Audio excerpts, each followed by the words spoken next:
Hello viewers, இன்னைக்கு நாம பார்க்க போறது One Piece episode 447 part 2.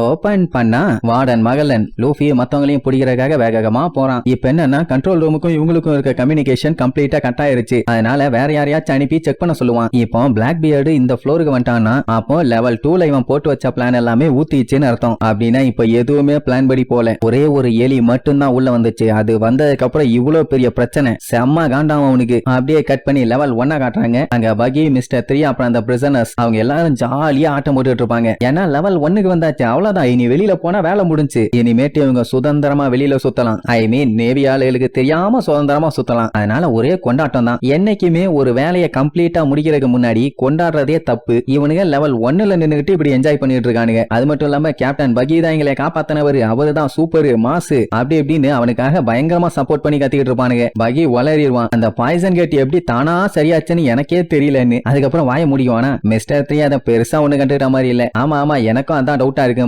அதே நேரம் இங்க லெவல் 4ல இருந்து லெவல் 3க்கு எல்லாம் ஸ்டெப்ஸ்ல ஏறி வேகமா மேல போவாங்க. ஆனா இடையில அந்த டீமன் கார்டு வந்து அட்டாக் பண்ண ஆரம்பிச்சிரும். அதான் அந்த மினடாரஸ். இங்க லூஃபிக்கு இன்னுமே பிளாக் பியர்ட பார்த்துட்டு கொல்ல காண்டு. அவனை இங்கேயே சல்லியா சலிச்சிடலாம் தான் தோணும். ஆனா ஏச காப்பாத்த வேண்டிய ஒரு பெரிய பொறுப்பு இருக்குல்ல. அதனால நான் ஏச காப்பாத்த போறேன்னு அவன் முன்னாடி திமுறா சொல்லிட்டு அவன் பாட்டுக்கு பொறுமையா நடந்து போவான். உடனே பிளாக் பியர்டும் நான் ஒன்னும் அப்படி பண்ண வேஸ்ட்னு சொல்லவே இல்லையே, இந்த உலகத்துல எல்லாமே பாசிபிள், நான் தான் ஆல்ரெடி ஸ்கை ஐலாண்டுன்னு ஒன்னு இருக்குதுன்னு சொன்னேன்லாமா. ஆக்சுவலா நம்மளுக்கு ஸ்கை ஐலாண்ட பத்தி விசாரிக்கிறதுக்காக ஜெயா ஐலாண்டுக்கு போயிருப்பானுங்க. ஸ்கை ஐலாண்டுன்னு பேரை கேட்டவனே அங்க இருக்க எல்லாருமே விழுந்து சிரிச்சிருப்பானுங்க. பெல்லமி கூட நக்கல் பண்ணிருப்பான். அதெல்லாம் ஏன்ஷியன் காலத்து கதை, இது புது பைரட்டேரா, இங்கெல்லாம் வந்து இப்படி லூசுத்தனமா பேசக்கூடாது அப்படி இப்படின்னு அத்தனை பேருமே நக்கல் பண்ணி கிண்டல் பண்ணி பெரிய கலவரம் பண்ணிட்டு வெளியில வந்தானுங்க. ஆனா அங்க ஒரே ஒருத்தன் தான் இல்ல, ஸ்கை ஐலாண்டுன்னு ஒண்ணு நிஜமாவே இருக்குதுமா. அதுதான் இந்த பிளாக் பியர்டு. இந்த நியூ இயரா பைரட் உலகம் அது இது எல்லாமே சும்மா இருக்கிறத எவனாலேயே மாத்த முடியாதுல்ல. அவனை பொறுத்த வரைக்கும் பைரட்டோட கனவுகள் எல்லாமே பெருசா இருக்கணும். அந்த கனவு எல்லாமே கண்டிப்பா ஒரு நாள் நிறைவேறுங்கிறதா அவனோட எண்ணம். சோ மக்களோட கனவுக்கு எல்லை இல்ல,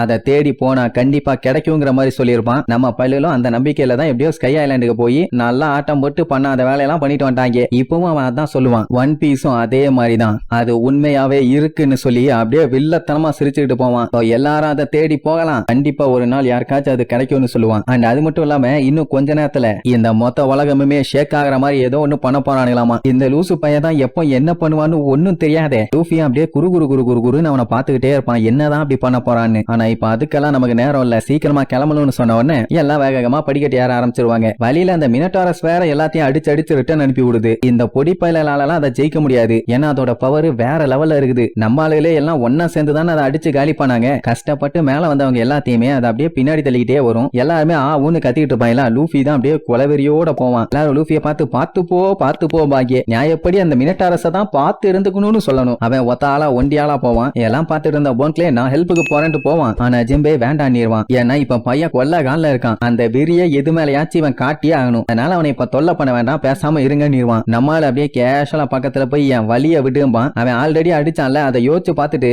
ஓங்கி அது கையில இருக்க கட்டையை வச்சு நம்மால மண்டையிலேயே நச்சுன்னு ஒரு அடி. அவன் தடுக்கவும் மாட்டான், பிடிக்கவும் மாட்டான். அந்த அடியை வாங்கிட்டு கல்லு மாதிரி நின்றுட்டு இருப்பான். போன்க்லே எல்லாம் பதறுவான், ஐயோ அட்டாக் பண்ணிருச்சேன்னு. அப்பதான் நம்மால செகண்ட் கியர் எடுத்து ஜெட் பிஸ்டல் சொல்லி ஓங்கி ஒரே அடி. நார்மலா இருக்கும்போது அடிச்சாலே இது மட்டையாயிருச்சு, செகண்ட் இயர்ல அடிச்சா என்ன ஆகும், அப்படியே பிச்சுக்கிட்டு பறையந்து போய் அங்க இருக்க செவுத்துல போய் நல்லா போட்டோ மாதிரி மாட்டிக்கும். சுத்தி இருந்து பாக்குறவனுங்க எல்லாம் வாய பொளந்துருவானுங்க. என்ன டீமன் கார்ட ஒரே அடியில சாச்சு போட்டான்ல சும்மாவ.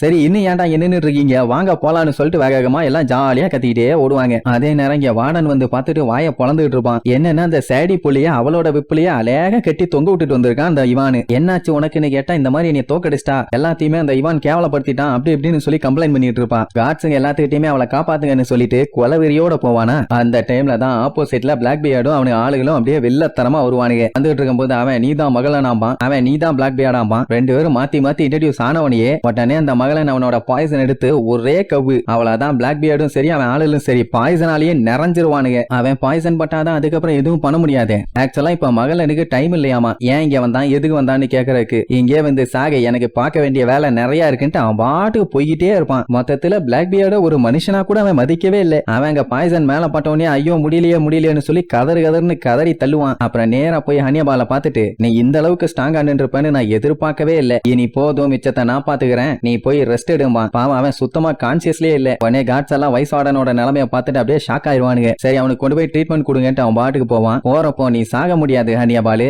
ஏன்னா எனக்கு அப்புறம் நீ தாண்டா வார்டனா இருக்கணும், அந்த தகுதி உனக்கு மட்டும்தான் இருக்குன்னு மனசுக்குள்ள நினைச்சுக்கிட்டே போவான். அதனாலதான் அவன் என்ன சேட்டா பண்ணாலும் இவன் எதுவும் சொல்றது இல்ல. அப்படியே அவன் ஸ்டெப்ஸ் கிட்ட வந்து பார்க்கும்போது அவனோட காட்ஸுங்க, அந்த டீமன் காட்ஸுங்க எல்லாத்தையுமே போட்டு துவன்னு துவச்சு வச்சிருக்கமா. அதை பார்க்கும் போதே அவனுக்கு கொலை காண்டாவும். அண்ட் இன்னொரு டவுட் என்னன்னா, அவன் தான் பாய்சன் பண்ணிட்டான்ல, அப்புறம் எப்படி லூஃபி தப்பிச்சான்னு ஒண்ணும் புரியல. சொல்ல போனா அவனாலதான் இப்ப இம்பல் டவுனோட சிச்சுவேஷனே ரொம்ப மோசமா இருக்குது. போன டைம் தப்பிச்சிட்டான், ஆனா இந்த டைம் கண்டிப்பா அவன் உயிரை நான் எடுத்தே தீருவேன், கிட்ட போறதுலன்னு சொல்லிட்டு அப்படியே மேல பாப்பான். லைனா அவன் ஆளுங்க படுத்து கிடப்பானுங்க. ஸ்டார் ஹேட்னு சொல்லி ஒரு கத்துவான். படிக்கட்டுல ஓடிட்டு இருக்கவனுங்க இது மகள நான் இந்த சத்தத்தை கேட்டு அப்படியே மிரண்டுருவானுங்க. இப்ப என்னன்னா அவன் ஸ்டெப்ஸோட கீழே தான் இருக்கான். கிளம்பி வந்தான்னா கண்டிப்பா சாவு கன்ஃபார்ம்னு சொல்லிட்டு இன்னும் வேகமா ஓட ஆரம்பிச்சிருவாங்க. லூஃபிக்கே லைட்டா பீதியாகும், ஐயோ அந்த பாய்சன் மண்டைய வந்துட்டானேன்னு. எல்லாம் வேகமா ஓடுவாங்க. அவன் கீழே இருந்து கத்திட்டு இருப்பான், இந்த பிரிசனை விட்டு உங்க யாரையும் நான் வெளியே விட போறது இல்ல, என் கையால தான் உங்களுக்கு சாவுன்னு சொல்லிட்டு அந்த பாய்சன் டிராகனை வர வச்சு அந்த டிராகன் வழியா பயங்கரமா அவன் டிராவல் பண்ணிக்கிட்டு வர்றதோட இந்த எபிசோடுக்கு எண்டு கார்டு போட்டு